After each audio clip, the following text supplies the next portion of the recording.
ala ila do min ta adama denye hakko na ko tieno secrétaire fiyo wastaghfir otuma ebi jurumu ya fanyi ni ke aw bamba adama de aya kritora sanga an wati be silfar ka kana manke awdara ala yara le ala initi ako wastaghfir ebi ya fanyi ni ke jurumu ya fanyi ni ke lizambika ipi ala ka jurumuna ebi ika jurumu iba ya fanyi ni ala fe wasa bihi ibi soroka bisana na foke bi hamdi rabbika yoro be jurumu yugo bi la fo kala kan ke ala ke jurumu donc chaque fois hale mawmunu ba fa mo ganya no be hal ni bi kala to do gurdi silfar tara ko ngaba silfar le blanye fe ka sol do to wara ka so ka kala to gurdi basir murnu to lo ara molu to lo ara ko ba wurdi ka fe bi ga tinye fe mo fe bina akoy mako wasa ko fer les ambika ko ga ya fa nyini ke e ka jurumuna de wasa bihi ibu soroka sania foke bi hamdi rabbika ibu soroka iti ala to nyumo wele ka fa ni kenye mma ko bini na na e ma sin farke folo e yoro biya juru e buro bodoro juru mun dora kana sin ka sejita ko ele mna anyi ko ala ka ya fa folo ayo lo fi na ko be e ole te folo ya fa mo donc e bo le te folo ki ba ke so ma da fe ala wula fe donc ko le sama no wati be e be se ka ba e be se ka ke no إن الذين بقال مؤمنون يجادلون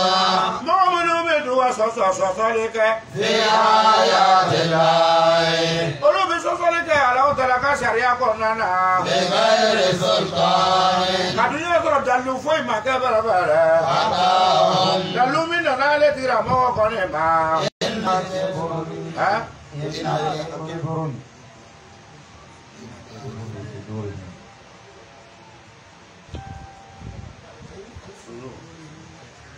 ako enfiso dorem foi dolo mono gato suko konena era keboron foi era bunya bere ako ga so lo kon make bibale alonu foi dolo ratete wasais okma ekita ngani de bere bilahi ajini ko la kita maka bolo mono ma inaho bolo mono kone ala ka de alele mere masaye akoy mafo lo mo no alezina yujadiluna ko mo mo no be sosolike olu be sonka sosolike ayatilla ala taraka ayan konna na bigere sultan ka zoro dallo foita ale tigra mo bolo o be sosolike ala taraka sharia konna na ko mo no be sonko kedu ata hum dallo to bolo minna na oma ko minna fo tabrata na to muna Quran na to wali gin to be ba lo lu wa yule na livru to no karamo ya fle lon ba ko be na ka kota akoyele be so daluti bolo min dire ma ko mina fo no na jo e be so ko ta ko ele ta so so ala ka sare ko ako tikere ko mo mo no mo ke bere olu mo no de ko ko to du sukuna ila kibru yere bonya do no bo fe bonya sangane kira wala hadisa se ba be aba fe ka yere sangana ala kira le Alisa kalamba be o bebe fa goyere sanga na ala krale no ta ko foi to dizuna ko korna mo kuma ne ka korna klane ko e ka mo ngo ya kwa do re fora ayre nyana ta gerefe wale bole kala ko korna ya ndafa en fi su do ro ila kibru ko yere boye do ne ba tira mo dizuna no te foi gore te do e ala mo kuma na ka kide e bna mu so tun ka fo mi boye o lo tai mu mele fe ka fo mi boye no lo tai ni nana ya ka bu do so ka fora ko il fi sudure him foto o ma la ko no dusukuna illa kibru fo yera bonya do na bo dusukuna do ko wa ma hum ka du ya so olu mo no yera ma ke bi baligi ka fo ko ga lon sira ala ka o ka lon no ka fanga masi me yera bonya bora o yera sanga ni krai ko yera sanga ni tidonye ka so o yera ka yera bonya o ka fanga masi o kɛra ka fanga do ka lɔnni ma se cidenw ka fanga ma k'a ma kɛ y'a faamu a ko fasta is o tuma i b'a ɲini ala fɛ sanga ni waati bɛɛ ko ala ka i tanga ka bɔ olu mɔgɔ fɔsɔn ninnu ma i bɛ ɲinini kɛ ala tala tɔgɔ la ko sabu ala de huwa samiu ala le ye mɛnnibaga ye y'a faamu albasir ko ala le bɛ yeli kɛ la dalgo samawati la kalabu samawati akui kalo sabara wala ka dani kone wala arde ale duma kolo kon ka dani bere bere akbaru ale bo yena min khalqin ko safara ka dan ale dugu kolo ka dan ko ka bo ale yere bolo ka tema da wale ka dani ka akana yere milu ko ay fendo le de ha adama din ala ya adama din da jona ala ko ya adama din tete ka ke korna ko ya ko la kala ko sama wati au kalo safara dani kone wala arde duma kolo ka dani min flani ye akbaru ale ko ka bo bere bere min khalqin ka tema da wale dani yere ka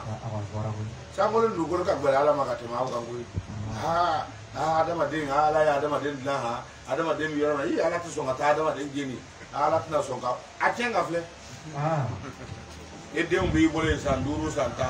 na geni ga ta bo be ba pini o bo na lo mane le ha ko yi kwa do ra ko te ko yi kwa adama de ra mi jogo na no yi kwa ti se yi adama de mi jogo na ni ko nya ka bole ko adama yi kwa adama de hine ka bo ala bo ko ni awa sa ha ba bole ya bo marai ni wati do sera ngi do mena ka kan ke ama bole nya yo o be ba mena ka fire abu kulere ba fire ka tratara o ga de na wa donc ora ni mo ga ki yere prosile korna ko ima ko la kalku samawati wal ardi sangara wala ka dam min fle aw golo duguma ko ka dam min fle aw goloti akbar ako ka bo min kalki nasi ta teme adama den dani kame kono hayane ko walakin ko ngai ka danga ya bara bara ako mani mi una so jama ko ni la ya ko mo chama be o talo o ba mi ko lu le ka ko ka gbele ala bolo ko ka so no le ka gbele ala bolo ka tele wa yasawi ama ako fi ndo de se ga ke kele ye bara bara wal basiro ani yeli ga ba ti ke ye de walladina ani mo mi o fana amanu mo mi so na ga ni mani ala salama wa amilu mo mi so na baraka salihati mo so na barani ma ka bara bara wala musiu wala musiu Olu so ma jeni ga bere bere aliyama ko fene do ya ra bere bere ya takaruna au kamiri ala inna sada akwe ka ro ki amajolo mi flani ye aliyatun ako na le feno bere bere la raiba au ka lo se kon ma ka fiha ale ki amajolo ina bere bere walakinna ko ngai ka danga ya akisara nasi ale fe la so kama la yu'minuna ako kiyama lo mi flete kiyama mi flete ko kana sigara fiyo pamuna lara mi ye ko sigata na le la ako kwa bin na ale ala taala sigato rafiyo mais ako ma ko mo ti kenya mo min ti yeli ge ani yeli ge ba ko eso o ikele nyewa ala ya o yinga ko eso o ikele nyewa ako mo min na limanera yani olu le yeli ge ba ko yi ako mo mi na limana ka baraka barani mana wala musiu ati son tieni made ako olu le yeli ke bawe me ko kali la ma ya ta zakaruna aw munu be o me ga to la kwa o le ka hakili ka do no dale ala fe olu ako inna sa'ata ya ma jolo mi flani la hadiyatin sekretara kwa bena la raiba ako se ko ma ke fiha ako na na kwa bena de ya ma jolo la haraki ya makene kwa bena ko sekretara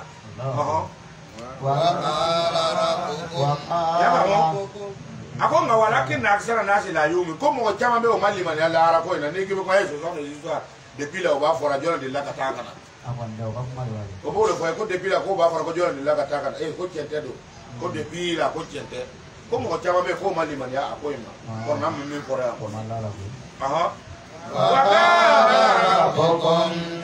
ako auti ya ala taala le ya fo e bere bere ne ba fe au kan ala taala dare asalimu ola ne wana be sura ka jabele te la kon mi ma la wala te kuma so mi bi ko na ala ba lo mi bi ko na ba lo de ma ti kuma fe ako waka ala ra bo kon au adama don fa ala au ti ala le ya fo au nyena wo ako odo ole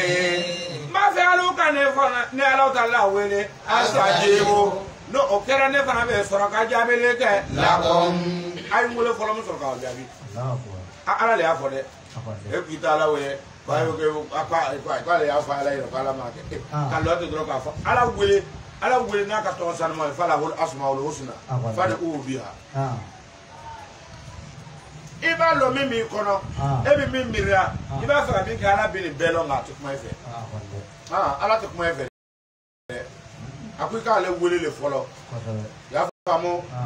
ode oni aka ni ala ta wele asajibu ne bi ka jabele ke la alu ye bere ina ladina akonga mo meno yastakbiruna munu bo ye bere an ibadati owo yere bo ye ne ala ta ka wele ni manga jonya ma bere akuika do ne ko no ya yaquluna anna olumna ko do bere jahannama anna do jana so ko nana dakirina ya famu akui mako mo mo mbe so ko yere bonya ale ala le ko ka le wele aba jabi ko nga mo mo bo yere bonya ale ala ka wele lima ane ta ala wele o be bi yere bonya ala ka jonya ma ako mo no kana sigara ko bina do jana me ko no ama ko al ni weseli e ti wuli londo du klama ka ala wele du klama walma erdo be sel farda juru tira e ka wuli ka se di ta ga ko fla do sele ka ko si nye damani kala e to ke kai o bi nye jodi ayi blamina o e forcer le iyo ke abe se ka son ko ma se ka son o te e re ji manke akuma ka bela o fere o ko so aba fo ere ko mo munu no so na ko ya no bana ka ala ka jonya ma yan don ko ale ala bro mo na ko dani ma ko no Allah e ka lo ta ko ne ale le masado e bere ja'ala al-layla akwala utara le subila lakum ayu adama de one yele tadkhuluna ko taro ka se ka sunna wa fihi pale ala le subla akana ka onye ko to wule ya organize ka fa ko aka sunna so fe le ba ka yala ni to wulo to ya organize o se ka sunna ko bla bera so fe na so fe be su be sunna no le to ya organize sa ma so e pikir bo ara ni ma le pikir yele pikir sunna jete o fe be organize bu war nyini le na olu ti fora me ala ina bu sunna di ma le do ma ke di fe abu sunna di ma war ti ba so to ma se fa da re sunna so to war ti ka so ati kwara ka ke te de mai ala ka bu war ti ka bu mo nyina o fer no ka te ma ere ka okay akoy ma kwale ala le masa men su fe labla la kun aw ye de tas onu mu ko so aka se ka sunna fiha akono wanara ale tile fela bere mo ba se ba kwale ke gbe ya fe ye abukunu o fana kono ka wuli ka balo yala o ko so ko waja anna nahara ma'asha kwale tile fela bla ko ka ke balo nyini ya famu do ma kwale tile fela fana bla mu bo sira be ye bi nyona aba baraka nyoye ina Allah e ka la taala ko ni lazufatin ako fi samantiyati ala taala ye ala nasi ala le be do fi sa no do ye kwale ala le be fi samantiyake o fi do fi sa ya ala nasu joka ya famu wala kinna ngai ka tanga le bere arsala nasi fi samantinu no la son chama la yashkuruna here tigi no ala here ka munu ire akwale ala le be do fi sa no do ye here la ko nga here tigi munu chama be de ko yabo chama ko fitri mawlo ko tale ala barakala ala ka gira kwale ka fangale ya so ko te ala yashkuruna ko tale ala barakala Zalikum akoke baga min flani alu fe bere Allah o yike baga ya ala tala le ye rabbukum ni alu ti ikoni ye khaliqu kulli shay'in Zalikum ale le dale baga ye kulli shay'in ale le bi fe tele bela jeni da la ilaha akoti wora kon maka illa huwa kona kira le masai tele ye bere fatubaguna alu ba fe ka yere ma de ana abo yere bola tala bolo to ati jwana wadhalika akwabo jogo ne bere yuha kulli shay'in ako yo fa ko lazina mogodona ko yerla ke bere alazina mu'minu kana kanu olu kontu ke bere ya yaduna olu bi so ni ke bi ni ala taraka ya ye Allah akikalo ala taraka ni alladhi masado le ye ja'ala al-arda masane ye do makolo bela lakum alu adama de o ye qararan kadu makolo fense ngata yoro bela jenena wa samaa ani sangara koni bina o kabili au kuna de wa sawwarakum atla alu photo ta fa ahsana ataka suwarakum nyangi ka suwarakum au ka kaljiura wa razaqakum masanya lo garse ga min at-tayyibati kabo pensan ma una bara zalikum ko mi flani alu fede Allah o ke ba ya lo tarale ye rabbukum alu ti ko ne fa tabarakallahu ako masaka ere fora ka jaw bere rabbul mi ti ko le ye alamin ako ale ala ka ere fora aka jaw ko tigilo ala e masaye rabal alamina dan fe bela jam tigili ale ala fara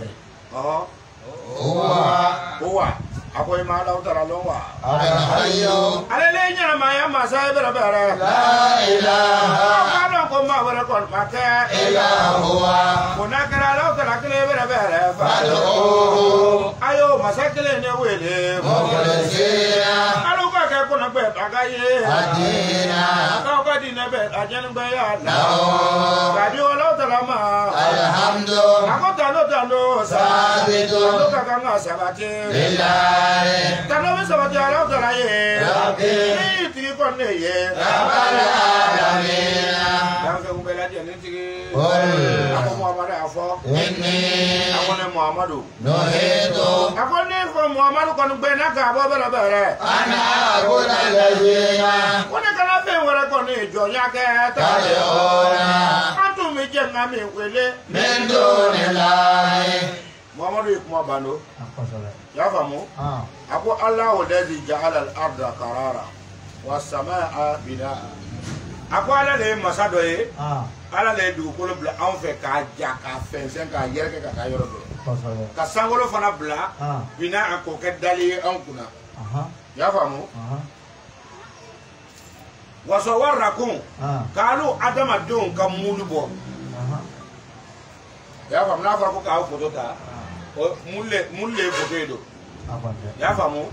ay chene foto ta anyo an ba yo la foto net ole mulu akun kole mulle o ya soro dessin tan fe ya famu o ya soro foto tan fe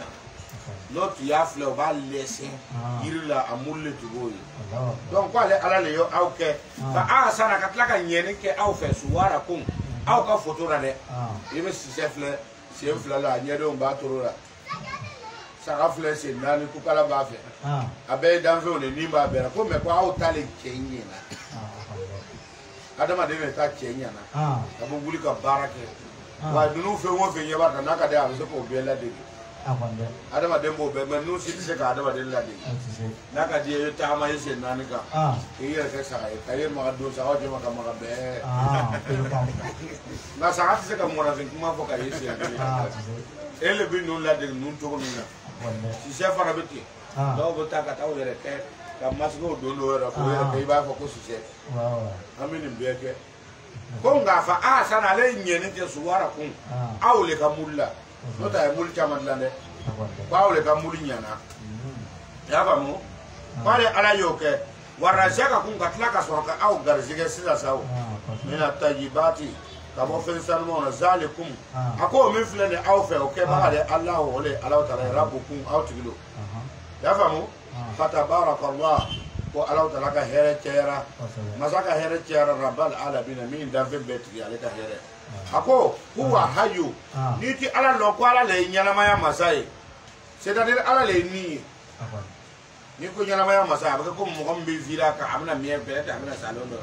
ako ala hayu ibi nyalama ya mi lo ko le ala taala yi la ilaha illa huwa tigi warate ale ko fa de o ho ayo ale ala wole muklisina dina ka dina begbe ya la o ka di ala le alhamdulillah rabbil alamin o ta no be ala ye mi dan fe be ya de netla ya famu kul muhammad ko je o ye muhammad ye ala ta no ko ta no be ala ye mi dan fe be la ko kul afo mo hoy inni ne muhammadu mi reflete bi akoro no hitu ne ala bena kam ne muhammadu bena kam bo bena ka bo fe bera bi an a abuda lezi ko ne muhammadu kana jonya ke fe wora yetuni tadi una antu bi gen ka fe min wele min dunillahi mim dalalara ni ko muhammadu tu ko olu ko wolla ni kandale be ni ya fa ko atu jozo ka ka ko mi ya do ne le ya fa min fora ole baka bonya yira awra ka yira ko atu bi ne ke gbele no aborara no na fora ko wolla ni yo na anu mundu ma wolo na yo na na kala ne ka keleke ka anu muhammad no ya lo jone ka sa jone bi chegbele ngate jonga anu be ke chegbele ngate maleka parce que ale wolo la akama et puis ala le jibril ale farra nyonga no te ale pitise amma ale gina ye ga e ko ta mele ga ma on ba marakata jone ka farra nyoy amma farra ale do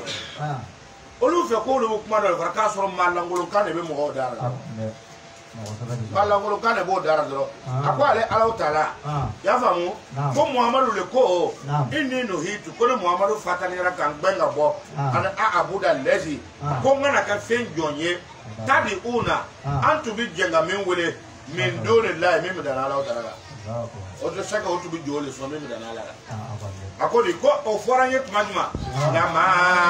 o kera tuma na bere bere ja ni ya balinatu ngane nani ko ne muhammadu ma min rabbi ngane mi bora la utara yoro wa umirtu wa ne nyamar ya rabbi ko ne bere bere an uslima ko ne ka ke sulamele ye li rabbi masa ko dinye rabbil alamin ilo se drama ha ne ba oni ngari ngaka wayu fora le ni se drama ma islam akara sulame ote se le drone sulame ayi se le ba ko na tara se sulame ya fana ti dafa na amana sulame ya ke se le drone ba se ka ba sulame lo ayi ba se ka ba sulame nyo sulame nyo te de muhammadu ko ya kwa fora kwa le kana ke fe wona jonya ame jenga mi wore mi mo dana lara mais o fora nye tuma nyuma ma wolo na ye de a fora nyele la ma ja ni albena to amna bangi na ma so ne muhammadu ma wolo na ye mama bawa ya vamo ako kerale wa umetu ako ale nyamar yarade an uslima fale kana dowara ke fale ka ke sulamele li rabbil alamin ale ka ke sulamele dan do ya tro sente ya kra sulamele ya vamo aha huwa akwai kalo ala tara ko ne allazi ala le fama ye bere bere kala ko ala tara ya lu kala sili ko ne itla min turabin aya fa da nga bo ko nana thumma o ko fe bere bere min nutfatin asora ka lu da nga bo manyu ko nana thumma o bele gente ne ko min alaqatin manu bina yele ba ke so kolo ku so kuru ye bere bere thumma bele gente ne ko yukhrijukum ala le sora ka lu bo fulan ka ke de yeni Pale ala ya auda adama den dan jogo fe pale ya au fake no adami pale yo dan folo min turabi ka bo bogole la o ko fe min note fatile kasoro ka alu yera dama dan ka bo manu yura sisa manu yu ko fe min ala katin babu na yelma ka ka sogo kurle ye ya famo o ko fe yo kere jo kon ka be se ka au bo tiflan den yeni Soma ni bela gente ne ko bela bela. Alu bi soro kata se te asodakon abu soro kata se aka jenesima. Asudu abu soro kata se stambina ni. Ikere yere ta yesa e sota. Ana fa ke be o ma ba e ka sigi. An yere na sota sida. An fana kera ko imai. Akwa ale adama den dan tene de. O bela gente ne ko. litakono Ebe mulu ke bela se ta na ke. suyuran Ke sheku wa mamu ibi ke ni ame ko sheku ko chokoroba ole ni suyuka sheku ko chokoroba ebe bo asudura ebe na yele maka ta ke choko baye o yo ya o to mo o we ko se do ba ba enalo mo do be na wale de er ta ko roflere seku mi ba ko seku e badra mole e ya be jera je ka kere se ni plan e be bara ko seku analo ma fana se no ka lamna ati me do ko ko ka fa o na ala ko abinna asudura o ko fe pa be murumuru kana ke seku ye do kana be ko mina ko seku ya ka ko mina ko karamo ya lo de chokorba be do wure ka ni ya soro doro bo e ba wure ko seku arabu kanu Allah akbar ya ba mu hali ya ye lo bona ni chokorba le ba wure ko seku abana akana ay ko mina ko seku ni ko karamo ya lo wal ma ko abu korna la wal ma ko sharia kuma lo sharia kuma tere ni ama ko seku ko ka chokorba shekana anga chokorba ne do ka chokorba tele ko fone ka tugi wele ko shekana ne ka chokorba le ya mbe mi se ki wele ko nga chokorba na so na i chokorba e de mi se fana o ba fana wele ko seku afana ba lamna hala do be bi ni ya to wole ni ma seku la ka ta lamna bi ka ko seku karsa awso ka lamna ko ale lo to wara ye kon ta le ko no fe ni mo ko ni wele yi ya fo le de mi mo jara parce que ma se au niveau ni sera au niveau ra e bi wele ora ka so e ma réclamer nga o boy bi karamo baby ni ma seku la to ora tinya ata lamna de o do ba ko ki ma karamo ke to la bunya ba ko ki ma karamo ke to la bunya okay eto ko yaya o e bi wola ngolo o bi ka karantira e mena ko fanga ko sheku yaya nan to ko ko sera jolo bi lo mimi ka piesi ra ole londo wala ko fanga ko sheku yaya e to le du yaya i to ya ma ta ko yaya o ko yaya e ko wa jo we ko yaya ni yaya ne ma ko fo e fa mara o bu no le ko yaya aka ko ina fo sura me ko sura me to mo sura me juma ne la sura me fo e mal la o zakari yaya de to la ko yaya aw ta yaya le kuma ale juma le sura me to la ke na ko sura me to le yo yaya ani madu malo ale bora yoro da muhammadu ko ne amo ko kira to e o me madu ko ne malo a borna le yoro me o ya yara ka fakin to le ya okay o ya yara ka fakin to le ya na o bi ni be a ko sura me to la madu sura me to ngo sura me le sura me fakin sura me le farafin to le ba le do awle ka Allah ta ka farafin yara aka na ko sura me to aka farafin to sura me to yere ti to te mi sura me to yi ne ma yo abu to yira ko sura me to sura me le ala muhammadu to me fle ne sura me le ala awula fa o to lara to me fa le ya a ko to sura me le ya donc sura me to te nabi brahma awula fa to le ya to la olu ka to me la dan sura me to no musa do c'est même chose là après na fait quoi avec comme sura me to le bi dan to ko te caractère lo caractère e be barake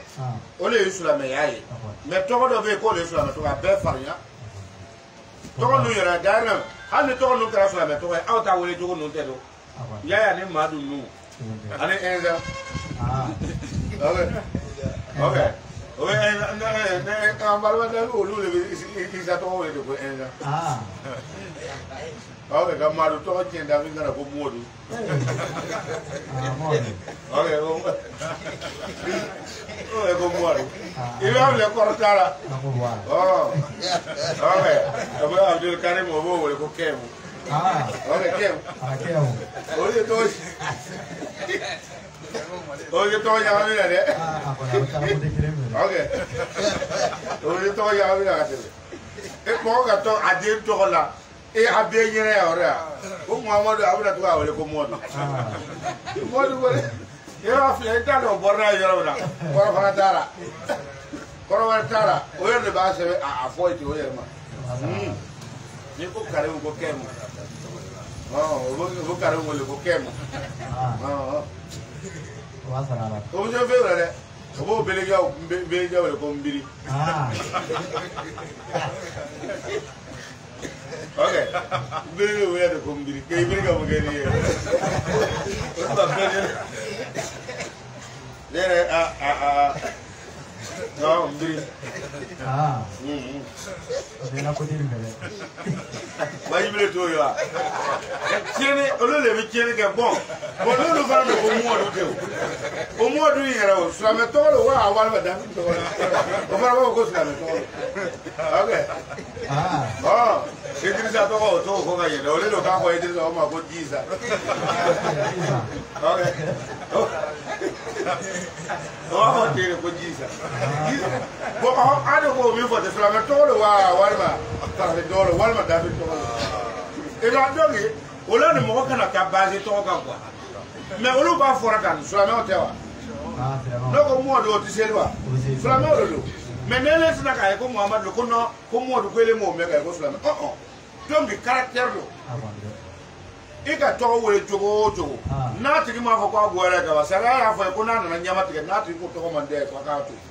tɔgɔ min man dɛ ye a ka n'a wele a la a bɛ fɛ a k'a wele min na k'a k'o fɔ ye a k'o fɔ ye k'a wele o kɔsɔn dɔ bɛna wuli i bɛna dɔ ye a bɛ wuli dɔrɔn ka kɔrɔ a bɛna sɔrɔ k'a fa ye tɔgɔ min la o ma diya de dɔw bɛ sin ka ma ko non a k'a jɔra a fa wa o tɛ a nana baari ko a nana sɔrɔ tɔgɔ nin o ka village la jo tɔgɔ dɔ la o bɛ ka tɔgɔ in la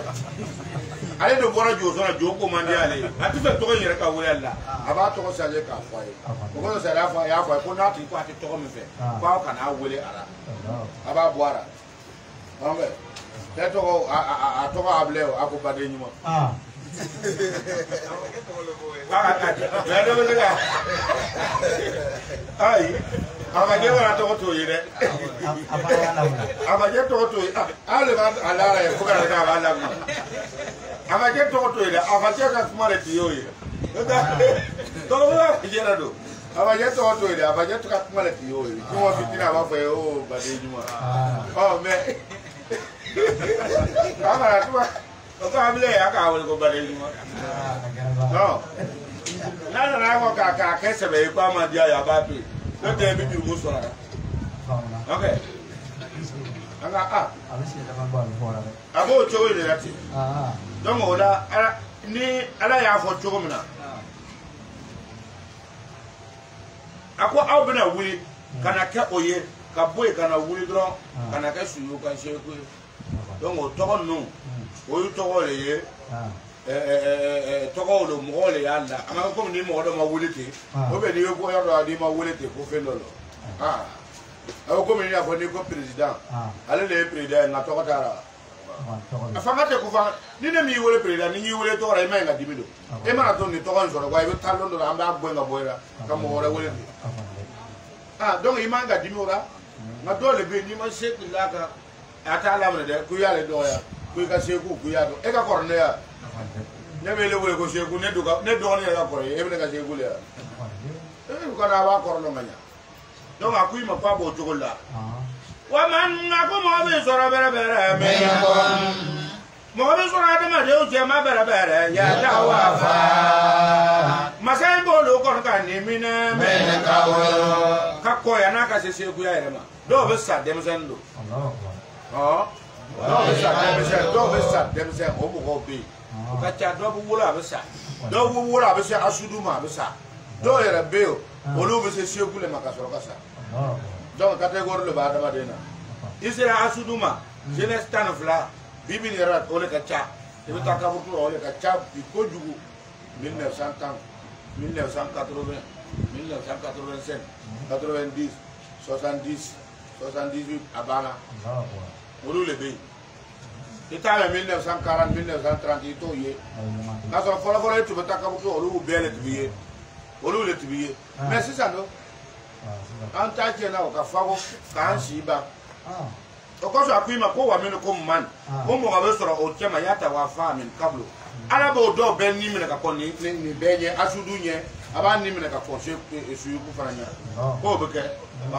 wale dabologo mɔgɔ salo ka se bɛrɛbɛrɛ aw ka taa se waati dɔ le ma mɔgɔ sama Wati mi do we la bere bere. Akono kera beta lo kone. Auna hakli soro de. Akwala utala. Ale masado e bere bere. Masai de bi nyana maye. Ale le sale ke bere bere. Akona mena. Ne masai la tiale ke amran. Na ibara do la tiale ke la twana mena. Ako mi flene ke ale masai ne ba fo ako ala ba fo ko ima tege ako ko konta ke ko sa ya ko so bere bere ya ko no abeke kunala ko mi latge aba fo dro kwa ka ke e puis abeke no ala ndara ako yale ma flele ke wa ilalladina aka mo do le ma wa yujadiluna mo mi no be tu aso le ka fi ayatilai emo mi so le ka la o ka sharia ko nana yusrafuna akolu bi yele ma te olu bi yele ma ka bo sura mi ara to ase jwana alladina ka lo mo me no fa ni atega ya la gara ka ke ta bu ye bere bere wa bima olu ka lo tige fe ko nana arsalna anu yele ke rasulana anu ya ga ti de on ko ni ti de wa me ka me ya la mona ana lo ni ke bere bere sabo to na me na ala ni jo ya juru na tam le ni ke ya la ke oluka kauna bere bere wasarasilu ani kana juru edege yusabuna rafamu ayo sabuna mimbolu chornyo ga dedege ele hamini abo chor ka don jani me sotas no konana soma bela jente ne ko yusaruna olobe tu aje injeni inai asma konana soma ko fe ira kide mitlaga kuma aba fo lo monu Aitama alo to me yoro alo iflanga fuya ke bere bere ayo wara fara me dana la utala alo mo no mo kanto akwanga ala ubela jeni tununa ana aflanga fu fe be tununa ka bo ma ako kuma ye ka toyi lamna bon alo to ma ke bere bere na alo ti ala utala wele me foi de konina me ka kone ezanika yotellahu akwala utala be fele ka alkafirina ala utala be kafir kon fele ezanika to aina dalikon ya famu akwai mako alam tara ila allazina yujadiluna fi ayati llah ako Muhammad ema flelike kata mogoma munu mbi sosolike ala ka dine kono wa ala ka dine kono olu le bi sosolila sanga ani wati be ya famu ako yusrifuna olu laba mena na laba ka yelma ka bo anna to obi yelma chodi anna to sismana ka yelma chodi obi yelma ka bo sula me ala ko sabu olu le bi korna kala kan na tasiri ka ye ko lu ka hakili no kan lonu buena porna ma ko folu ka kan ata porna wala wala o yele mana o bora sulame yakuno o yele ma ka ro mo boy o yele ka hakili yere bonya le o blara in fi sudurihim ila kibru ko to du kuna ko yere bonya ya famu ako obo ke o to ma ko allazina kazabu bi ayati bil kitabi ko mo mo no be galon tigene ala ka kitabu yedo ka galon tiga wabi ma ni fe fana ye arsalna ne ala ye kiri ke rusulana ay kuma famu ka yede ala ka kitabu obey ako mo mo no be kitabu wereta ka galon tiga nay hadisa amune ba ko no galon ko ka dine nyam ka dine tien mo ba ko no ko mune ba ko no ko wa kala ba be malangulo ana siga ora yere ni siga ora e fana bi mele la haraka faroka okay ni siga ora na bi mele la haraka faroka ka miri do ko karmas nan no be ko be se ka malangole o yere imu miri olu le malangole nyamo yere ko ele be mine ka to e teganya kele wala la haram na ti o miri ya ba mo akui mako olu de ako mo be garanti ka bil kitabe ni kitabu ye ka kitabu la takasibite ka to ka fariyati ke mo gofe ya famo wa bima o be garanti ka ni fe fana ye arsal na rasulana ne nga jide o tibi ni mi fana ye no e tawrata linjili anu qur'ana karamo oti awra o bo mankutu ko tawrata lomba o ko linjili lomba kaba abaka wajulla abata sa te tawrata ya kene soro ka fo ado ba lomba o keno atalo ako bo garanti ka nale alaka o be garanti ka no yere ka kitabu ye karamo ko dangarabi o bo ka feve fo o bo fe kama ne be kera ba ta hadisa fana kono korna tene ako hadisa okay ako hadisa le ko ba fe mo bo fe kama kera bi iye bo ro bo fe o fe kera fla me ara ba ta hadisa kono ta na ko ala hadisa le aba ke kuma le fana ya fo to mo ne abande otewa kuma le fana ya fo to kuma ko ati korna se olo ne olo fo abiya karamo ko ni ma fo diye bere ibi yoro mo ne be kuma ole ka ne no lu fe wo fe na nyo so ka silo mna ale ti ne ni min ko me na nyo so ka si mala ra ba ka abu waju ke du abiya fa be ko to la corte ya ya ke fe na ka na ora ancien kele pale mna de ba ka ba bo ra amata do pentri fe ra aka ko na na ke jabo ko bi ke ko o fere mo ho ka te ne na ba ba de la abena voyage le ga na be dugura na voyage ni e ka masala voyage la ka ba voyage la do e ti kuma to e bena ta mune foto asira jora ka ngaba wana so raka kuma o le ka ni ala fe o ko to mo to ma ni tra de ba ke no e ya o bi ni fa o bi keti anti mo keti kare mo be wara fe fe na kenema o ba lo na kara ka sig longo le ya kara ka asira jo ayere nyira ka wuli kata na mata bara danga tato o tanga boni ala yere le obo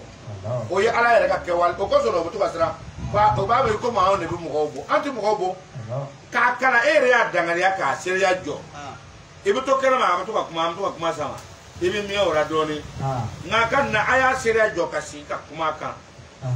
ka kuma kan ga wuri kata e mata bara ka fana ka danga ni ka taje e ko mena do jane mena ka korokoi nga e ka nga dawla me ke diana o ke me damu na be polo abako mati yabu ya donc avec tene o ko so no mo ni tara di wa ke no iti boyer ra to ko ibu boyer ra jo e bina mimme ya ni mata ke ibu boyer ra e ma sere jo ka ba o dro no te anti mo mo anti foi ayer ti mo kele o le bo osra o mi bla kwa ka isi ale be pentri ra tisa na fe okay ayer amanya ayer ye maraka do bom pentri na ayo ya couleur sofia ni couleur kele taro ni bo pentri ni mo sengo ye abake oli ya ka ne ta to lo ne na ayer ta ra ta ya le ya famo na ayer wula ka ta re ser gana ta to lo mo ko lo to ko la ku na ka ne ta to lo ya famo titir kon bora o ka titir kon e rafidina o ko mo mutinu o kon bo o ale titir kon bora ka wo mo na no chaman ti katri ko ra te se mo da por rafidina se ado lu ka tongole na lu yele manaka ke mo mutinu ka bo o ka se ku ko rafidina ko ma mutinu ara kana wolo ya murtina ka boro mo lu ya danga a ko lu na ka sham ka chen ura anya sigi fa de keneka ya famo akui mako o mo kono nonde o be kafriya o be farya tige ni fenye ni kitabu o yere kitabu munu sebe o be taw ta ko bo fo mo ti do nya no o be farya tige ni fe farya ala min jiga da na ti do mo kar mo bi abo mo ko tawrata lo mbawlo ko lingil lo mbawlo ko hadisa re fa ta lo no mo ni ka kuma men so re to lo bo le da hadisa tawrata ni lingil ni qur'an atigi bi siga ta wajulu ke kata ban santan ite tawrata yang kele ma ka wajulla santan kono tere ki bi se ka qur'an yang kele wal ma flale ma ka wajulla mogo bebe wo ko qur'an ta ka ira mogo ra ndamba uma aina ama kiti ke qur'an ne da ya sala ira ka mogo men so so dasi kongo be ka fata ko ka kolo mo yoro be nga mama ana korna fle ni ado da wata nga ga santan wa juli ba fara yo nga ti korna ya kele mera ada tu baba ya korna ayra ko fire Allah aba ke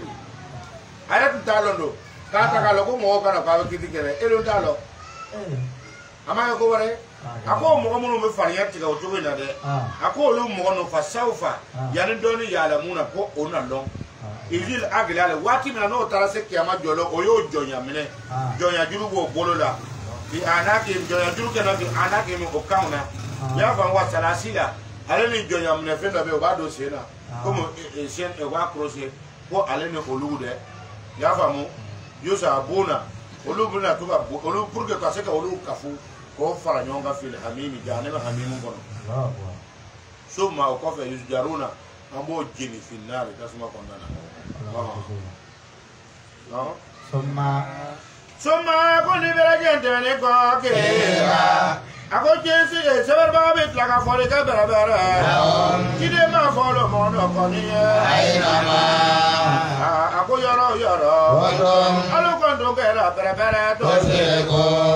ka fo yina ko wa auto be fa ngofa auto be fa ka fu ya ken ala o talale ala e bi livre min jigi abitla ka livre wala botuguni bole bala ka wala ka flanka fu yake musil ku folo hadisa karamo o ma wali ko to sil kuna ole ta ajula kana o titu ka fo le ko musil ku jula kana ya ko flanka fu musil ku ko flanka fu femin dilema special yere tara fendo ye ka faraka bu fo le ko musil ku ko flanka fu o tawa ajula kana to yo arabo kana musil ku yo mo mi femin ba bolo bebe femin lo ayere tara fen wara nyini kana o fara ka fara mo ma kino o le ba e fen fla ka fu parce que fen fla non ti kele ye no da na fla be kele ati fo ko fen fla ka fu a ko fen kele no fla ti kele no do mo ulani akoy ma ko mo mo bo kele o bo jura ko kila kide ma fo la ho mo ye jar me so dara ako aina ma kuntu alu tu bi fa wofa to so kuna alu tu musul ku yale ka o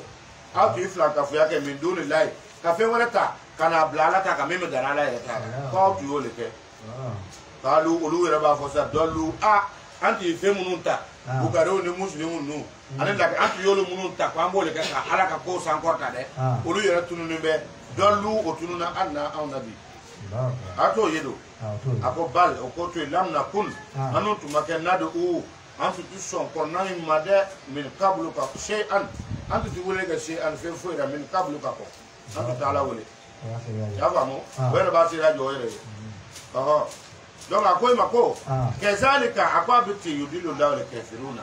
kafiri kwale ala taala kafiri fi to mo gadi ay yudilu law ala taala kafiri fi to mo yera zalikum ako mi flaniye bima ole vengo ka sa ko yaye alu kondo gere bere tawrahuna alu tuma yere far e foni fele ale tuma ko le ko na bere mi ma gani jek ma de alu tuma gani vendo sa ko aleye alu kondo gere tawrahuna atu be far foni atamrahuna ya famu auto ba o yere so diara farfon min konnana ako mi fleni a fete o fesa bu yale abu do dare be soina o mo no fara be tunu awra ni fesa bu yaye auto ba farfon na ni femi du mo ko la bigere hakki ka so kente aw yere farfoni ni mana bugarota idikira ka suna soro ni ma muslimu ta di kurusi idikira ka suna to mu akada soro ni man nunta ere man nunta ebe se ka fo ebe kira lon togori amana na kira lo yoro le ngwanda na ko kala le yo kira ma yere fanyo kira na ala le fanyo ni man nunta idikira lo na arisa do be ko ayato ado be mfe ya ko ayato rasulu ko muhammadu ka jana maya oni sare oni dine gele yo ele na nasiri sisa ko kana c'est vrai que ko ne ka nyana mayaka est-ce que c'est forcé ko fo le ka do dina kono ama fe no famu hayatu rasul ko ala ka kide ay vira a nyana mayaka a vira jogumina a balo la jogumina ani sharia ami bi fora e kele no ami mi fora e o seben no yanga bawo o tewa o me ne ma lo mo na fe mi fotunde ya famu donc abo to dirate akoy ma olu mo no de ya faamu ako olu tun bɛ fɛn de ye fɛn min sabubuyara a ko o tun bɛ o yɛrɛ nisɔndiya ni fɛn min ye bigayiri haki k'a sɔrɔ tiɲɛ t'o bolo k'o yɛrɛ farifoni ten ne hadisa ni livuru kuntankuntanw ye dɔrɔn wa bi ma ani fɛn sababuya kuntum olu yɛrɛ tun kɛra tamura huna o yɛrɛ farifoni o tun bɛ farifoni min sɔrɔ a ko in kɔnɔna na k'o tun b'o de kɛ y'a faamu o de kolo aw ka tɛmɛ k'a don bɛrɛbɛrɛ abwaaba jahannama ya dɛmɛ so da yɛlɛnin bɛ ali o fɛ o de kolo alu ka tɛmɛ k'a don abwaaba jahannama ayi do jahannama so da o fɛ bɛrɛbɛrɛ khalidina wa alu laala to b'ale ye fiha ale jahannama so in kɔnɔna bɛrɛbɛrɛ fabisa a ko fɛnba ka jeju y'a kɛ maswal mutakabirina yɛrɛbonyɛba ka sigi yɔrɔ la bɛrɛbɛrɛ fasbir a ko ele kɔni ka sabali inna wa'dallahi i ka laana ko ala kɛra ka layidu i kɔni haqqun ala ka layidu min na y'a fɔ a ɲɛna ko dɔw bɛ don arijɛnɛ na dɔw bɛ don jahannama na dɔw bɛ kɛ tan ko i k'a lɔn ko ale ala ka layidu haqqun ko tiɲɛ don falima a ko kelen walima kelen bɛrɛbɛrɛ nuriyannaka ne ka yirali kɛ ele muhamadu ra ba'da allazi ne na mɔgɔ dɔ yira ele kɔnɔna bɛrɛbɛrɛ na'iduhum anu na mɔgɔ minnu jangata bɛrɛbɛrɛ aw natawaffayannaka a ko walima ne ele muhamadu fatu tete ayurja'una alu bɛɛ lajɛ na kɔsɛgɛ ilayna ni ala taara yɔrɔ walaqad a ko i ka danganiya arsalna anu de ye jiri kɛ rusulan an y'an ka cidenw de ci min qablika ciden caman cira mɛ nin kabuli ka bɔ ele muhamadu ɲa muhamadu kɛrɛ tɛ ciden o ala ko muhamadu ma wala ka e yɛrɛ ka lara k'i danganiya sɔrɔ arisalina an ye cili kɛ rusulana n ka ciden caman na n y'o ci min kabuli ka mun kɔnna e muhamadu ɲa kuma wɛrɛ b'o la tugun wa a ko mɔgɔ bɛ sɔrɔ minhum caman sɔrɔla ciden ninnu caman ka sasira anu y'olu caman ka koɲɛw lakale alayka a ko caman bɛ cidenw na n y'o caman ka ko lakale ale ka ye muhamadu ye olu lakali ninnu caman bɛ yen n'i y'olu bɔ kɔnɔna kɔnɔ a bɛ den o ni waayu le tun kelen o ni waayu ye ka na anw ma sariya la kelen tɛ y'a faamu a ko wa min na o man dɔw bɛ ciden ninnu fana caman bɛrɛbɛrɛ la anu ma o ka baro kɛ alayka olu fana ka baro an b'a kɛ ye ciden dɔw bɛ yen kɔnɔna na a ko ale y'o dɔw ka histoire fɔ Muhamadu ye o dɔw yɛrɛ bɛ yen fana m'o ka histoire fɔ ye o baro ma kɛ ye yɛrɛ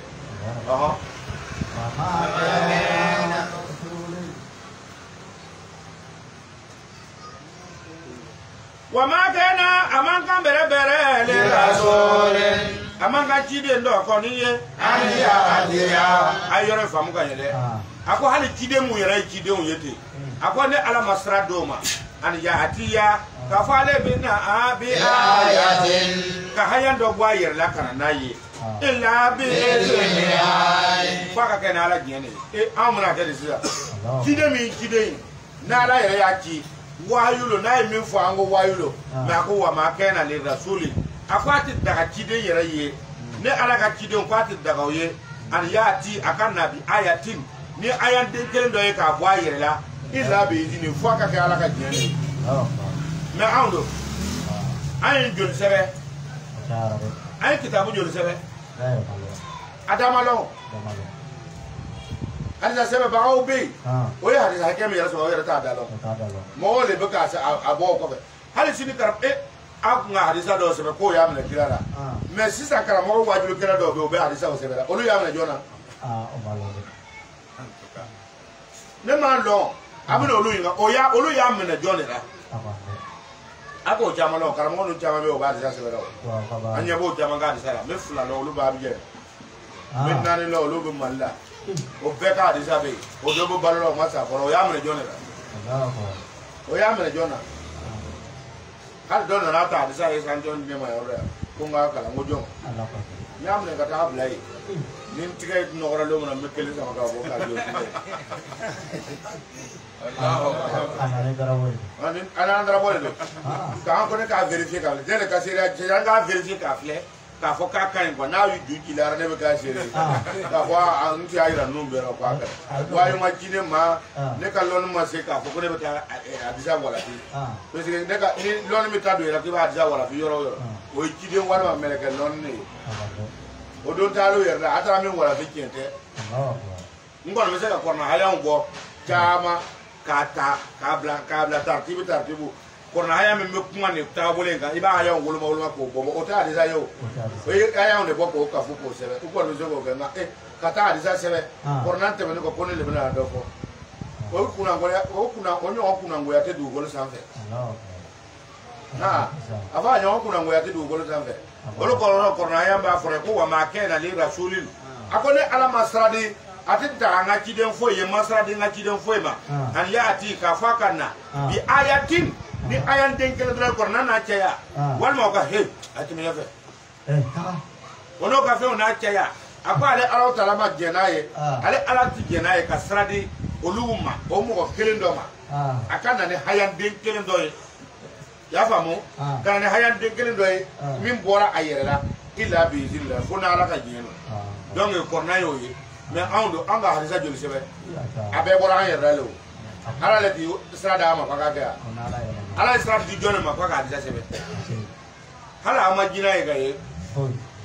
kuma te meleke ma kuma te kana se ala ma ala do kuma to ni de ya famu amata do ni faiza kotwana miraja nala kala ka orduna na twana mena oya abella tike bere bela hake akwa kana atike de nala ka ordu faran nana tide mimma kwa ka na ne fele ka so maso masrada ma ka ayan se bayere meni wayu faran nana no ya ala ka ordu ye de ako kudia o fara bella tike le bil hake ni jeni ala kuma na jone wayu dire jone ma aw ka adisa nuna ako ni kide min nana ne ka ordu min kon nana ni ne ka kanga min sabe na nana kide ma kudi bil haqi ako abe la tege ni jeni wa ka sera le mo bo te do na ako ma jigi tege no be bona bere bere hona leka o yoro imbe mo ko olu mo jigi tege no be bone o yoro be o bin ni misa o yoro be saya be se ma dron ira be barka ala ka saya uye atiga sura amena ka ba meleka obula tsika ko na le tialo ko wole ko yakulu ya leitani atigi bole ko ne ka bone ka dam tuli hayati halin tukani bara nyima nomblanya anya ba bara nyima nunda nga tsika fo ige duguni mate manaka ido tuna se kana duguni ala do tuni bla fana ka fo ko mi ni misara amuna o wa vo tonka o tara de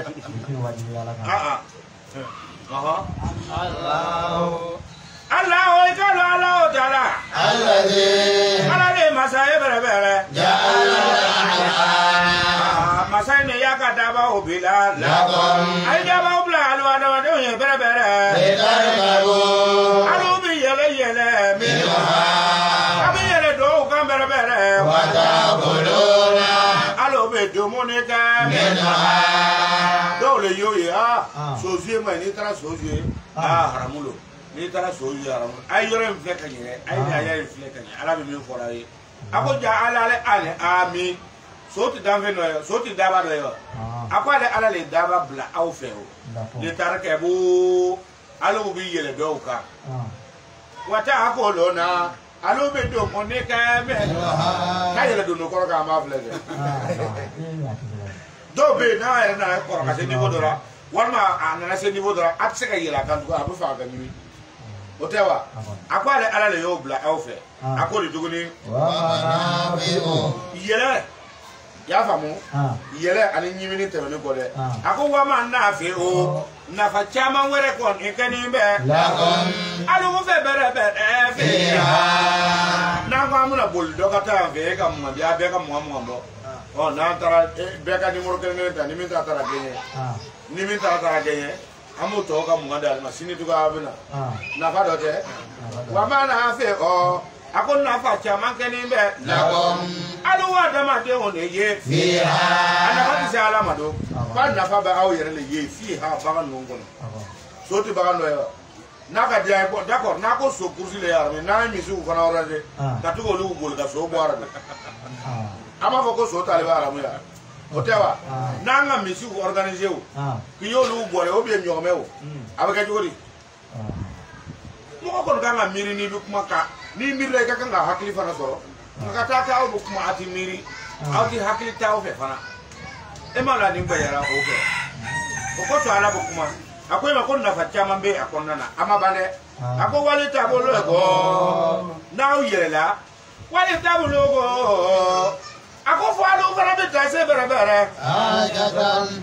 jati la do ko ina au bi yere nunu kan kwa be ta se jati la dora jati la me au be yoro mo fo destination ya no ko ajatan destination si aleha ayore na fi suduru ko au be aya puta hawa ya famo akwa be ketini ya famo akwai mako akwa bi yere oka wali tablu bu katase kalke kayere aleha olu sanfe hajatan katase danke dora fi suduru kun danke memba au be du sukuna aba fa ala kamule fa iduna ka fa ego premier o be ko lona e to be lona siwa aba fa kamule fa iduna mo adama dem nalo la kateme karamo nalo no ga olu tise katajo karamo ke yeni ko abutara so yora mo ya karamo ko yela yere ya olu ta jo mi ka mo bna je ka warba so rami ka o hasidia so ko aramulo yabo ra hasidu lo de o hasidia no nyango ya so ko haramulo kai ta ka fenju e mo le bo gamna meme taraji ata kala le perdi o ere mi nga wata adi me ba tigilo atigi be le lo no e tabla lo na ngoi fara nyabu je ati fara mo wora wa ay ta ka fenju ko na ya mi fara nyina yande wale ala idaba be awma li taraka bu aw bi yele doka ya famu wata kuluna minha abdumuni ke ka bodo fana sugura wala kun fiha manafiu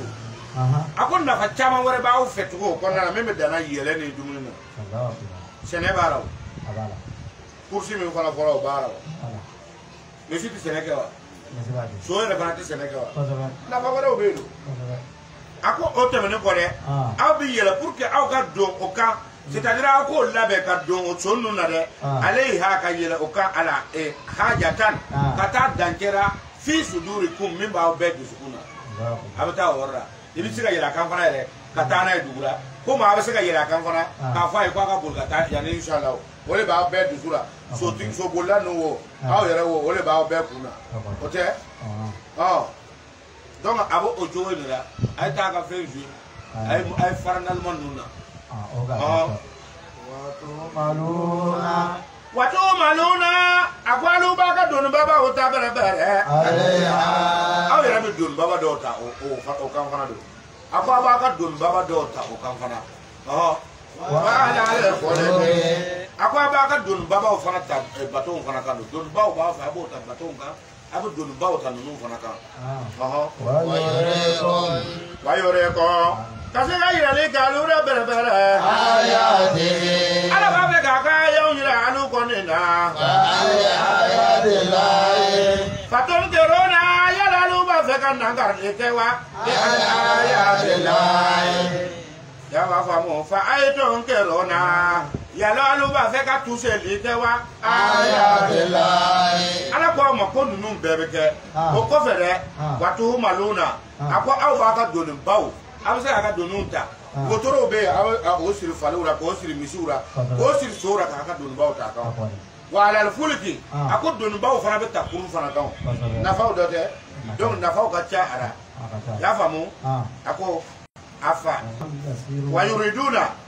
wa yurikum ala be faka iralika haura ayatihi aka ayonira fa ay tunkiruna walima ne hayen kemene ko akwa ba fe ka tuseli kelewa ayati lai ala ka ayan lora ay ni yira ba fe ka tuse ni ka soji ni membe ya ka komi dara mo larna ba mo se o ni fo de hadisa ka mo do le afo wado atuba fo na hadisa do le Allah ko ni mo mi pe mi be jouer ka ko mi ala heji long tere banga fe itar atikita la na ba mo so ala ka ba ko Allah mo wo je mo wo je c'est-à-dire olu yolu bamso fleka yolu bamso ni balamano o donc olu c'est pas la peine quoi non quoi o yera bamso o yera bamso olu bamso le bo o kedo no te mo bamso sebera tata yere we kuma to ta amene ka ni mais olu bamso be tay parce que ni bamso so na ko be ma den fana be so ko be ma akero no bamso ya famu donc akwa bo jogo ni la afalam yasiro ako yala lu ma yala wa fe ama yala du ma kolo konnana ayanzuru walu kon ka flele ka kana akibatul ladina aka flele ke mo ka ko la ban kon kera kaiba mo ka ko la ban kera jo simena en ka wele minu kono nu yetra na bera kana mo to kera Afisara olotu kontu kacha meno akwa masaba ka mogo ka kola ban fle ale mogo munu halaki mo chama halakira awnya kwa ka tama ko ka kola ban fle de mun kona awnya ko wa kenu olu mogo de afisara menu hum otu ka chaka tema osisa mogo ka ama die fara mogo ka cha akwai mako mun temna ko otu ka cha na osisa mogo Allah ya manja amanja ere ya famu wa ashado wa olotu ngabere bere ko wadam ko fanga tika bona o sisa mo ko na abaga yene ko fanga balu le rasula dunata ja foita ora ko fanga tika an jamana le dro olu mo no tuma jama me an jamana ka te mo luga fanga taura akuma ka chadro ako mo no ko fanga tika o tika chanawe ko ashado ku wata ko fanga tuka bomino hum ka te ma ka fana wa asaran ako setu mbolo fa aye fele ale setu moye katema ka ngana du mokolo la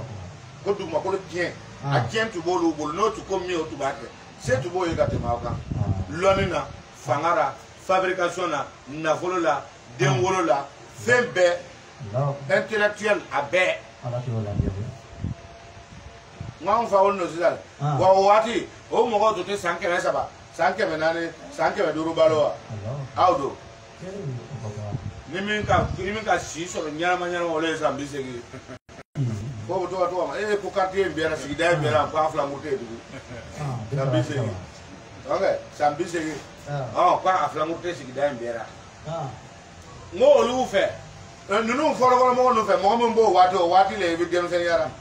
wati le bi dem yara me awdo sanke nanu kono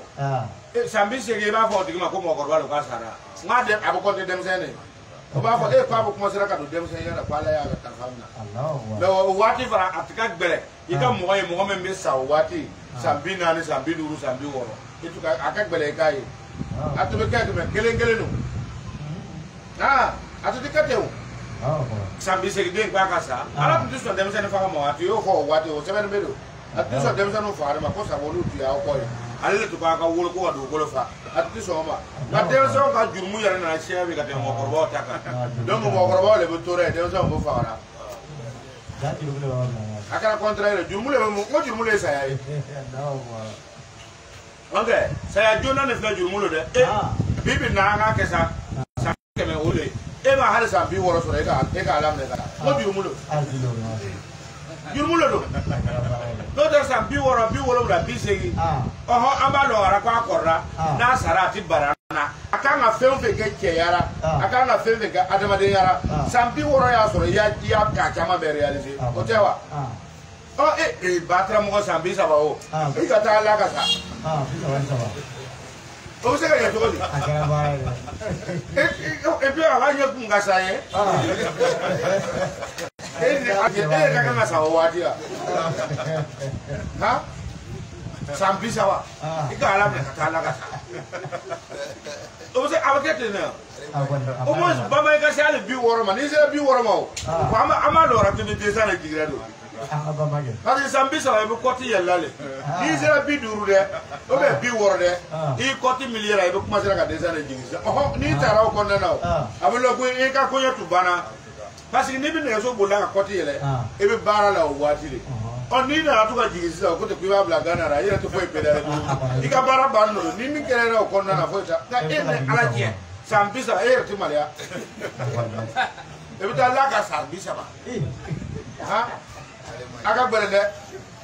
a fana kuma ka ca dɛ ala ka kisa ala k'an kisi a ma le dɛ n'o tɛ n'i yɛrɛ i bɛ taa mun de fɔ lahara yɛrɛ e bɛ taa mun de fɔ lahara i yɛrɛ ka kojugu minnu bɛ yen sariya la i ka kan ka minnu dabila i m'a bɛɛ yɛrɛ dabila ka ɲɛ fɔlɔ i sara i bɛ taa mun yɛrɛ de fɔ lahara et puis a dɔw ti maliya ye a bɛ sa fana i bɛ taa sunu fila ɲɛ kun k'ale sara k'a sɔrɔ ko a bɛ kɛ kabakolo dɛ ɔ a b'a ɲɛ kun k'ale sara mɔgɔ de y'i jiw la wa aw tɛ se ka ɲɛ o bama i ka taa dɔɔnin kɛ san 30 aw yɛrɛ k'a filɛ sa adamadenya hali n'i kɛra hali n'i wolola silamɛya la hali n'i kɛra i wolola k'a sɔrɔ ele yɛrɛ ye n'i fajɛ tɛ ele bɛ mɔgɔw seli san 30 b'a sɔrɔ denmisɛnninya joli ma ban i la fɔlɔ hali n'i bɔra fɛn dɔ la mɛ a nɛgɛ ma tugu i minɛ ele bɛ to ka bama i ni sitana bɛ to ka ɲɔgɔnli te i ka n'a kɛ o tɛ wa hali n'i bɔra jɛnɛya la i ka muso dɔ ye ko nin kelen nin ko a tɛ foyi kɛ yan ko nin pe y'a dabila a mɛna ko nin kelen nin i ni sitana bɛ ɲɔgɔn san 30 b'a sɔrɔ i m'olu bɛɛ dabila fɔlɔ e bɛ taa ala minɛ ka sa o kɔnɔ e bɛ na minɛ mun e tɛ taa maliya lahara yɛrɛ normalement n'i kɔni sara san 30 n'i taara se lahara kɔni i kan k'i kun suru mɛ dɔw boli e bɛ yɔrɔ min na ka na se yan i taara waati o t'o waati ninnu ye o an bɛ e n'o tɛ ala yɛrɛ mun de fɔ wa baara k'a su don a su tɛ daminɛ san 40 dɛ k'a fɔ ko i balikuyara ka kɛ kamalen cɛbakɔrɔ ye ko i bɛ se ka i yɛrɛ ta i ka lu ta san 40 tɛ wa e ma o sɔrɔ yɛrɛ e bɛ mun mɔgɔ fɔsɔn yɛrɛ de ye c'est pas la peine yɛrɛ tɛ kan na don a bɛ mɔgɔ tɔɔrɔ dɛ i bɛ taa dɔ de a bɛ ala minɛ ka la ka sa o cogo in na o san hakɛ in na k'ale sa a ti ɲɛ o a ti ɲɛ dɛ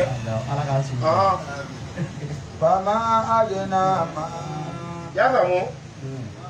a ko aw ma yala k'aw mɔgɔ ninnu ye wa ko o tun ka ca n'aw ye fangara o tun ka ca n'aw ye adamadenya yɛrɛ mɔgɔninfinya yɛrɛ ka cayara wa ko o tun ka ca ni aw ye fana dugumakolo la o setigiya la lɔnni na fɛn bɛɛ la k'o tun ka ca n'aw ye dɛ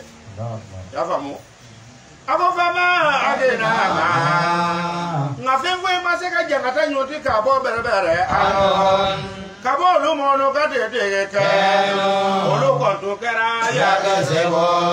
olu baarajugu min kɛra n'a kɔlɔlɔ wulila o ka fanga a n'o ka intellectualité a n'o ka fɛn bɛɛ k'a ma se ka foyi ɲɔti ka bɔ o kan a ko bana min na ja a ko ka ciden nana o ma bɛrɛbɛrɛ a nana o ma ne bange k'ole ye olu kɔni bɛ fari fɔ ne o kafiriw bɛ fari fɔ ni fɛn ne ye fɛn min bolo ka bɔ o yɛrɛ ka lɔnniw na a ko tuma min na ni ciden nana o ma n'a ka bange ye dɛ o de o ka ala ka haya in ta dɛ a ko fari bɛ fɔni ni fɛn ye fɛn min b'o yɛrɛ bolo ye a nana a disa min sɔrɔ o bolo ye i ka kɔrɔnaya fɔ a bɛɛ fari fɔni bɛ n'a ka kitabu kunta in ye y'a faamu a ko o b'o cogo la fɛn min b'a bolo ka bɔ lɔnni na k'a fari bɛ fɔ n'o de a ko di wahakama o yɔrɔ bɛɛ la a ko fɛn kɔni bɛ wajibiya kɛ n'olu mɔnu kɔni ye tigɛ olu mɔnu kɔni t'o kɛra olu bɛ lɔbɔ de kɛla a ko bana min na n'olu mɔnu nana yeli kɛ ni ala taara ka jankata ye tuwana min na olu b'o kanto bɛrɛbɛrɛ o b'a fɔ k'olu limaniyara n'ala taala e tigɛ ala taala kelen pe a ko n'o kɔni bɛ kafiriya ala bɛ musulikuya ni fɛn ye bɛrɛbɛrɛ kɔnɔ ala kɔni t'o kɛra a to bɛ musuluku a ɲɔgɔnya kɛra a ko mɔgɔ n'u bɛ ten y'a faamu ko jankata bɛ wajibiya o mɔgɔ ninnu ma a ko mɛ fala ma ko tuma min na aw n'o nana yeli kɛ baga sunna ala taara ka jankata la dɛ n'o ye ala ka jankata ye tuma min na k'alu olu b'a fɔ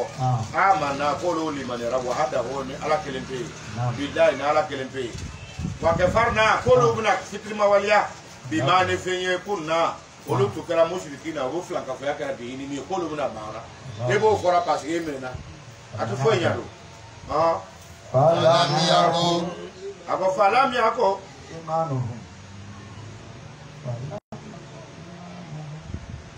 aku imanu aku lana yatim nani ke berbere aku lana ya make gafa bolu nafa imanuhum olu kala ya ora lama wana men berbere olu kon ni yelika basana no ya la daga jama ka yetu ana mena sunnatullahi aywa suna mo amene ga na ko mako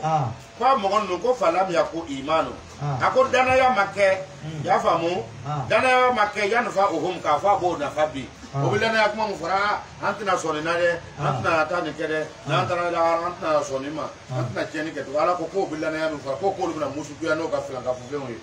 ko o dana ya kuma me flan de party makonya atin nafanya oyebi ndoina Allah ya famu ako mwana mina no ye ale Allah Taala ka jangata ire ako sunnata lahi ako Allah Taala ka sunna berebere allati ana ka sunna keleno sunnata lahi me ko kira ka sunna ala ko ale ka sunna ako kira ka sunna kira nana ala ka sunna le ka dawa sunnata lahi ako Allah Taala ka sunna berebere allati ala Taala ta yi sunna jumale berebere ako ka dangani ya allati iba fo naka di iba fo kalate sunna non sunna do mo do le tebena berebere ibadihi ala ka jon chema mun temena o jone ko ala ka sunna mo o jone nabi Musa bora Isa bora Ibrahima bora Zakaria bora ole ala ka sunna ni ya ko sunna ma ko mina fo e sekre wala le ba ni ya ko sunna ko takabolo sunna e ko takabolo c'est-à-dire anga takabolo akwa ale ala ka takabolo ya ale ala ele ka takabolo mi ya yo fo ote o ye ala ka takabolo le o koso akoy ma ko sunna ta lai ko ale ala ka takabolo de ya famu ala ka takabolo o muye ako alati o le su o le yimi o le takabolo yo ka de ka daga ya kalati min temena fi ibadi nga jongbolo ama ko min na Muhammadu ko fede ako min temena nga jongbolo ele Muhammadu nya pale ala ka sunna yo le abana tuba kitabu kunda do tabi no ko ma ni hadisa so yiwe ni ya do efu abeke nyina ko mina fo so yiwu ni ko imina ta meleka photo de so la do efu ni belata adama de oni ba ka fariyalo alisa do efu na so yiwe ka difference lo ngabo yona alisa munu couleur de sévère couleur wolu sévère fait le quand même couleur biti oh parce que au couleur ne kona couleur ko le so yiwe mu me fait blanc ko do efu abana Olu ya couleur ko le o ya couleur ko le anga se ko na fa do efu so ke mu me ko man kan ko peut-être noko do efu no so yiwu kana miri yela ko ina ko fendo lo de o imu yela ke ko ni hadisu mu akada ko so yiwu yere le ni olu seven no ni couleur ne ka ni fait ni couleur ne mu me blanc olu be sele abana noko do efu no so yiwu abake nyina ko mi wa yu do le no anbe no fa na o yere ya wol mo kata ite ni fe nyana man do le boyo ako sunnata lahi ne la utara ka sunna berebere ako sunna mi berebe ni ba utara ka sunna yalla ole sunna e berebere kali e ki dangani ya kala min timena fe iradi ala ka jon tema min tema no tema ko ni ba ala ka sunna yalla ko do na ma ye kwa nga korna fle kwa ma yordo famu na ba ala ka ta bolo fe amata mu temena ko tawrata wala injil ale sulu kunisho bukaru badra de foi tira do le fe akwele bina ne ka dine wala fe te sonra wasirul kafiruna ala kuma na ya ka kuma foka bawo ako wakasira le kafiruna ako kafiri ko ninji gitigara ona ni yoro ina ne kuma fo ko kafiri gitigara de kafiri bonena ne kuma fo le ko so al ko so ya famo kuma fo le ko so ako kafiri le bula kafir ta jene de bismillahirrahmanirrahim ba ko hemi ni harfu fulani hami ya famu ako hami harfu fulani fulani e berebere ako ni harfu injira le berebere ni bora ramanu masayoro الرحيم abora rahimu masafara كتاب ako hamim ye kitabu leye فصلت آياته ako qur'ana min flani ye berber فصلت آياته kitabu bele lo mu فصلت آياته ako aka hayaw ne bi farfasa yani ke ayatuhu ako fusilati ayatu paka hayaw bi wala like قرآنا ako me kalafe no mo عربيا ama fo kana na arabu kana de ko me pa kara kalafe ye arabiyan mi arabu kan Allahu لقوم akera arabu kan ye mo le farakama ya alamuna munun balo note ay alati ya arabu le ayi na fara ko ala to awak ma ka siya kana da jore to na ka kan donc nala e fe digi siya kan dora abo o siya kan ni ale ni ajigra o siya kan ni na ale o doro na printe akoy ma ko qur'anan ko kitabul ko qur'ana kitabul fusilati ayatuhu kwa ka hayon wala ni me ayara ka hayon fusilati ayatuhu kwa ka hayon da fusilati kwa wala ni na mo bi ni be ya qur'ana ma wala qur'ana ko ma ko kitabun qur'ana ye kitabul berbere ayatuhu aka hayon kelengele be akene fusilati awala no agbayan no ya famu qur'anan ako me kala fe ko ndo mo mi arabu kanyi kawmen afana kera mo ko le ka ma bere ya يعلمون mu ba no le bashiran ako nga qur'ana ye lu so dia fe ye ونذيرا wa baba al fe no fana فأعرض ako muhammadu ye ko ye ma أبصارهم o ga lo ma ne be o la so chama fa o lo jate لا يسمعون olu ti meni kete tege وقالوا ayore famu de kuma ba akona de akuima ko ko korna no so dia fenu wa bagal fenu fa arid ikay ko yelema akisaruhum ni mo ko no so dia ko ba ka ba ibe ko yelema ka boma e mangante ka fa ambo ne re kata tuka teme ka sigo o fe no ka o katuka sigo fe o ka joyiru ko re ina fa anga shaidu do ama mo ko san jole bi dugura be san mo mbo pele bo e wajulu ka pe bo ne jaidi ma me yi ne re si te mo yo ka ja ki ka tai ko ako watare la okay awa ta ka le be mi do abi o na ko ka mo li ma mu san ka abe ore ala na pa le ma ko fo ko mi to ji ama gbele ya wa agara bara olu bi abi ya ore akim komande olu si o bi olu be ko ka territoire ka atum komande olu si parce que académie abana fo aba fo olu be fa nba ne do ba ba mai wer le be si da mo te o ne ti ka sa bi sa ba de olu be si da mo ya fa mo donc akui ma kwa be tene de ko olu chama be fa hom olu de la yasmauna obo wer ke ko ma korna kalanga me jone kolo ko munu ba lo adigra mun ga siakana ko olu chama de be la yasmauna